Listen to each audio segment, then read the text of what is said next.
Você sabia que existe uma música que pode simplesmente destruir a voz de um cantor?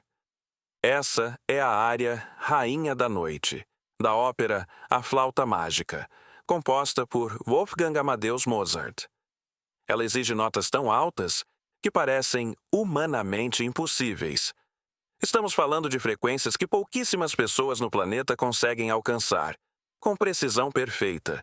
E o pior, não basta alcançar, tem que sustentar, controlar e ainda transmitir ódio e vingança na interpretação. Um erro. E tudo desmorona. Por isso, essa é considerada uma das músicas mais difíceis já criadas. Agora responde: você teria coragem de tentar?